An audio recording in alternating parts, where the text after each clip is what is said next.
अगर आपने कहानी का पिछला भाग नहीं सुना तो आप चैनल पर जाकर के सुन सकते हैं। फोन देखते देखते उसकी नजर टेबल पर रखी किताब पड़ गई। उसने उसे उठाया और देखने लगा। पेज खुला था, ऊपर शुद्ध हिंदी में लिखा था, मेरा राजपूत।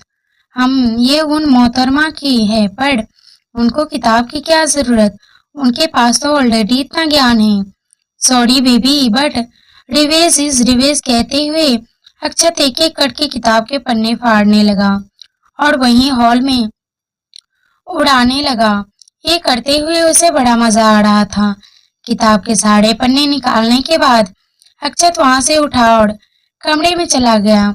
मीरा को किताब का ख्याल नहीं रहा। वह जाकर लेट गई। अक्षत के व्यवहार से थोड़ी परेशान थी। अक्षत उसे पहली नजर में ही भाग गया था, पर जैसे जैसे मीरा उसे जानते जा रही थी, उसे समझ नहीं आ रहा था कि क्यों उसके नाम से ही कॉम्प्लिकेटेड लगाया है। ऐसा ही था वो, पल में गुस्सा पल में खुश, कभी सही कभी गलत। मीरा समझ नहीं पा रही थी कि इस घर में रहकर वह उसे कैसे हैंडल करे। मीरा की एक कमजोरी थी और वो यह कि जब भी कुछ गलत होते देखती उससे देखा नहीं जाता और वह उसे रोकने की कोशिश करती, लेकिन अक्षत के सामने वह कंफ्यूज हो जाती। क्या सही और क्या गलत विचारों में उलझे उसे नींद आ गई। सुबह उठी, नहाकर तैयार हुई। निधि भी आज जल्दी उठ चुकी थी। दोनों तैयार होकर जैसे ही कमरे से बाहर आई, हॉल में ढेर सारे पन्ने इधर उधर उड़ रहे थे।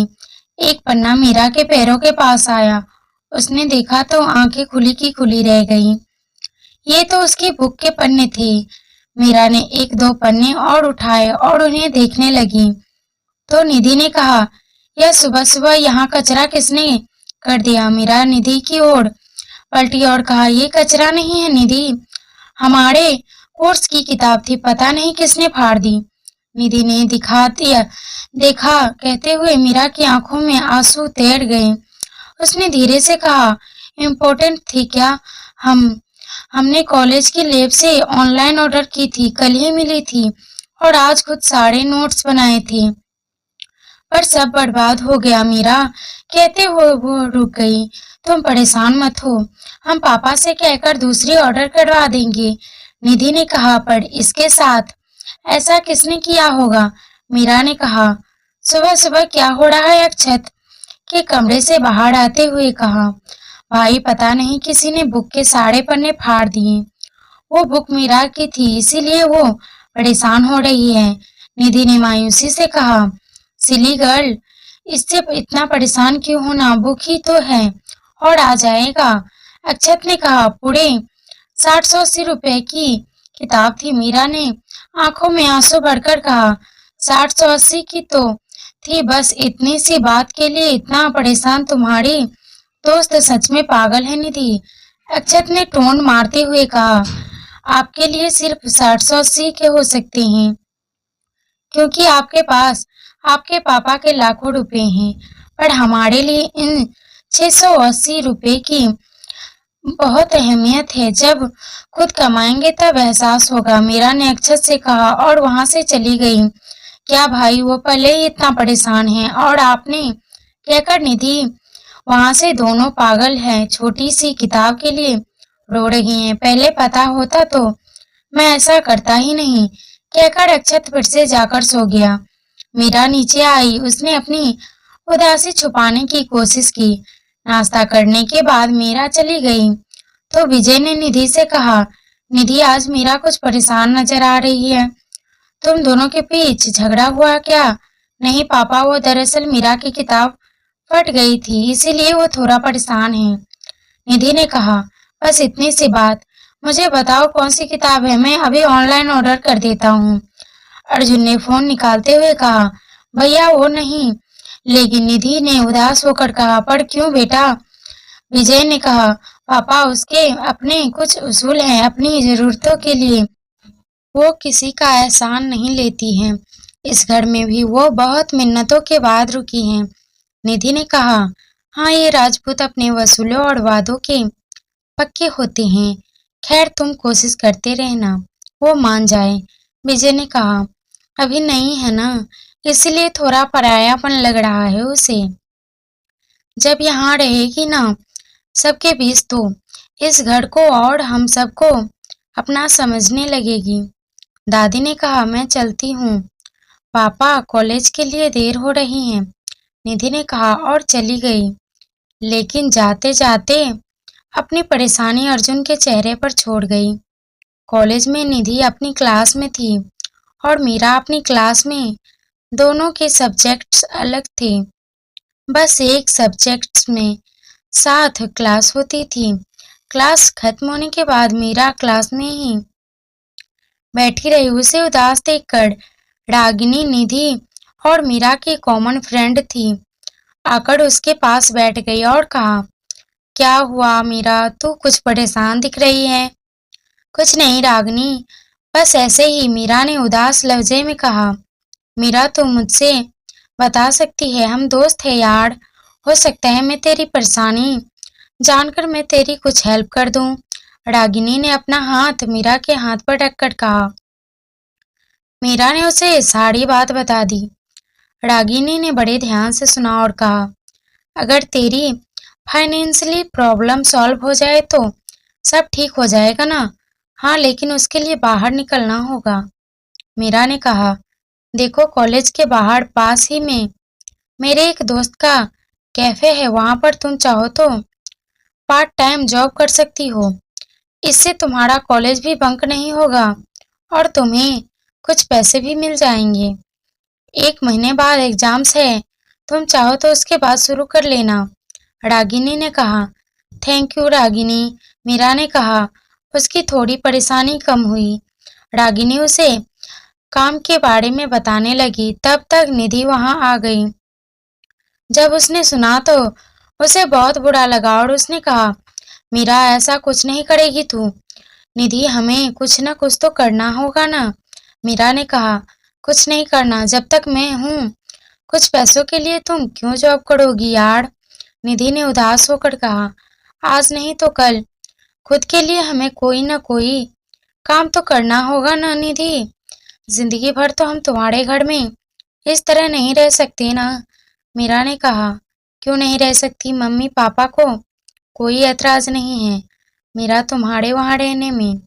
निधि ने कहा, हाँ, लेकिन अपनी जरूरतों के लिए हम उन्हें परेशान नहीं कर सकते। मीरा ने कहा। लेकिन मीरा, निधि ने कहना चाहा पर मीरा ने रोक दिया और कहा, निधि प्लीज, हमें बिल्कुल अच्छा नहीं लगेगा तुम्हारे घर वालों से पैसे लेना। प्लीज हमारे सम्मान को ठेस पहुंचावे। ठीक है, लेकिन तुम्हारी पढ़ाई, निधि ने कहा, उस पर कोई फर्क नहीं पड़ेगा। हम थोड़ी ज्यादा मेहनत कर लेंगे। बस तुम वादा करो कि घर में यह बात किसी को पता नहीं चलेगी। मीरा ने हाथ बढ़ाकर कहा। निधि ने अपना हाथ मीरा के हाथ पर रखा और कहा, ठीक है, वादा रहा। तीनों क्लास से बाहर चली आईं। कॉलेज खत्म होने के बाद दोनों घर आ गई। दोपहर का खाना खाने के बाद मीरा कमरे में आकर नोट्स बनाने लगी। शाम को दादी से उसे अपने साथ मंदिर ले आई, जो घर के पास वाली गली में ही थी। मंदिर में दर्शन करने के बाद मीरा और दादी कुछ देर के लिए वहीं प्रांगण में बैठ गई। मीरा ने बातचीत शुरू करते हुए कहा, दादी माँ, आपकी और दादाजी की लव मैरिज हुई थी ना।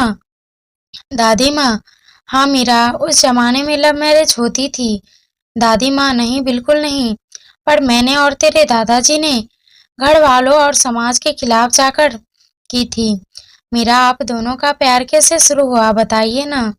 दादी माँ, मैं तब तक 16 की थी और वो 20 साल के थे। मेरे पिताजी का बड़ा रौब था। उस वक्त बनारस शहर में तुम्हारे दादाजी हमारे घर के मुंशी बेटे थे। कभी कभार उसके साथ घर आते थे, तब हमारा बहुत झगड़ा होता था। लेकिन झगड़ा धीरे धीरे कब प्यार में बदल गया पता ही नहीं चला। फिर एक शाम जब घाट किनारे में अपनी भाभीियों के साथ दिए जलाने गई थी, तब तेरे दादाजी चुपके से मेरा हाथ पकड़कर मुझे वहां से ले गया और अपने प्यार का इजहार किया। ईश्वर के सामने भला कोई झूठ कैसे बोल कहेगा। उनकी बातों में सच और प्यार नजर आया तो मैंने भी हाँ कर दी। उसके बाद खूब बातें हुई, उंगलियां उठी, हमें अलग कर दिया गया, लेकिन हम दोनों ने हिम्मत नहीं हारी। और फिर एक दिन पिताजी ने हमारे प्यार को मान लिया और शादी करके हम यहाँ चले आए। वाह दादी माँ, आपकी स्टोरी तो बहुत क्यूट है, पर क्या हर लव स्टोरी की शुरुआत झगड़े से ही होती है? मीरा ने मासूमियत से पूछा। नहीं, जरूरी नहीं है, पर अधिकतर प्रेम कहानियां झगड़े से ही शुरू होती है। इंसानी की जिंदगी में सबसे खूबसूरत एहसास यही होता है कि वरना इसके बिना जीवन बेरंग है। दादी ने कहा। आप यहाँ रोज आती हैं दादी माँ? मीरा ने बात बदलते हुए कहा। नहीं, कभी कभी आती हूँ, जब या तो बहुत खुश होती हूँ तब, या बहुत उदास होती हूँ तब। दादी ने कहा। फिर आज क्या वजह है, खुशी या उदासी? मीरा ने मुस्कुराकर कहा। आज दोनों ही वजह नहीं है। दादी भी मुस्कुरा उठी। तो फिर मीरा भी ने हैरानी से कहा। दादी माँ ने प्यार से मीरा के गाल को छुआ और कहा, क्योंकि आज तू उदास थी इसलिए। देखो मीरा, जीवन में दुख सुख आते रहते हैं बेटा, लेकिन हमें डटे रहना चाहिए, घबराना नहीं चाहिए, ना ही दिल छोटा करना चाहिए, क्योंकि कोई भी परेशानी हमारे हौसले से बड़ी नहीं होती है। ईश्वर एक दरवाजा बंद करता है तो एक नया खोलता है। हाँ दादी माँ, आप सही कह रही हैं, जल्द ही सब चीज ठीक हो जाएगा। मीरा ने कहा। चलो चलो, घर चलते हैं, सब इंतजार कर रहे होंगे। दादी माँ ने उठते हुए कहा। मीरा ने अपना हाथ दादी माँ की तरफ बढ़ाया। दोनों घर के लिए निकल गए। दादी माँ के रूप में उसे एक दोस्त मिल चुकी थी। घर आकर दादी माँ अपने कमरे में चली आई। मीरा राधा की हेल्प करने किचन में चली आई। उसने कुछ सब्जियां काटी। उसकी खामोशी को राधा बखूबी समझ रही थी, इसीलिए बड़े प्यार से उसे हर काम सिखा रही थी। जल्द ही मीरा सुबह वाली बात भूल गई। रात के खाने पर जैसे ही सब लोग आए, दंग रह गए। आज अक्षत सबसे पहले वहां मौजूद हो गया था। विजय को तो अपनी आंखों पर यकीन ही नहीं हुआ था। सबको अपनी ओर घूरता पाकर अक्षत ने कहा, माँ, खाना लगा दीजिए, बहुत भूख लगी है। सभी अपनी अपनी कुर्सियों पर जाकर बैठ जाते हैं।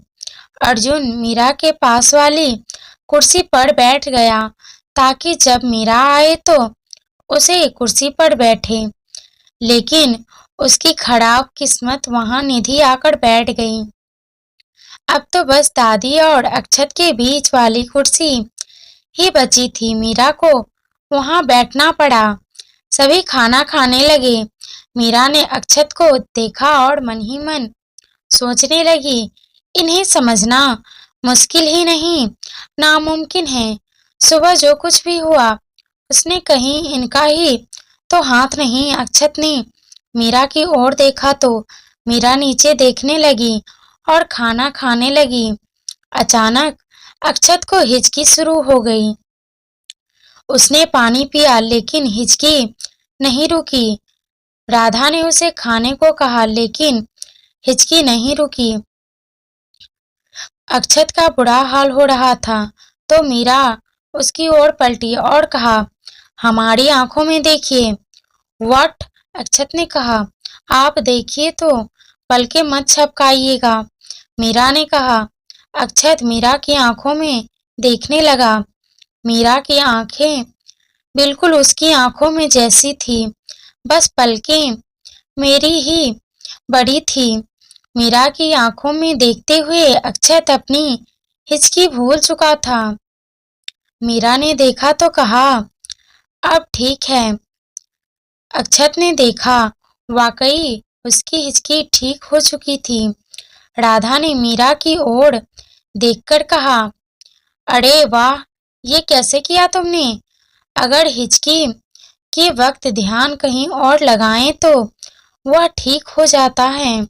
मीरा ने कहा, बहुत अच्छा। ये तो दादी ने कहा और सभी फिर से खाने में लग गए। मीरा भी खाना खा रही थी और अक्षत खाते हुए सोच रहा था, पक्का ये काला जादू करती है, वरना ऐसे कैसे ठीक हो जाता। आगे की कहानी सुनने के लिए सब्सक्राइब और कमेंट लाइक जरूर करें। धन्यवाद।